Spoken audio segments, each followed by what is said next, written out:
is the letter A. បាទគឺយើងមានការបង្ហាញទៅតាមការសរសេរ 3 1 2 បាទគឺយើងមានជា flashcard សម្រាប់វីដេអូ Axe. សម្រាប់ឲ្យកុំឲ្យគាត់ស្គាល់ថា Ant.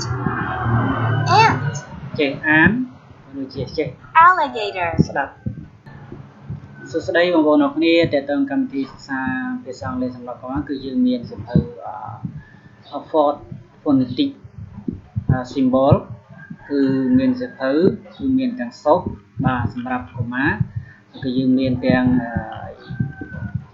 សៀវភៅកិច្ចការងារផ្ទះឬក៏សៀវភៅ homework សម្រាប់ពួកគាត់គេថា workbook ហ្នឹងឯងហើយក៏យើងមានទាំងពី sound បាទយើងមាន sound សម្រាប់បង្ហាញទៅកាន់កុមារដើម្បីឲ្យគាត់ចេះអានភាសាអង់គ្លេស I'm an angry បាទ apple. អញ្ចឹងតើតើនឹងអក្សរ A This is the A sound.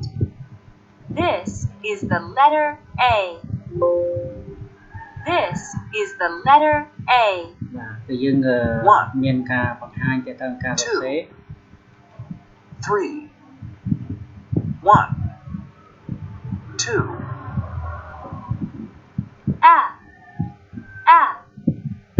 Angry apple.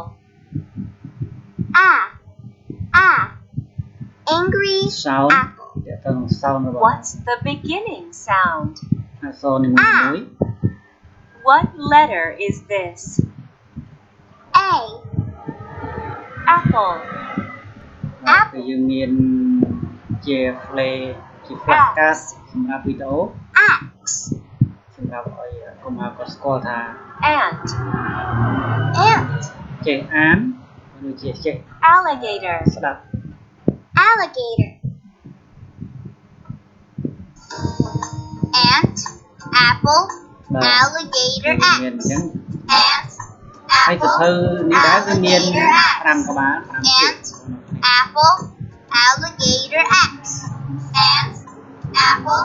គឺយើងមានពីភាគ1បាទភាគ1ភាគ2ភាគ3ភាគ4ដល់ភាគ5បាទមានទាំង homework មានទាំងអីទាំងអស់អរគុណដល់អ្នកគ្នាបងប្អូនអរគ្នា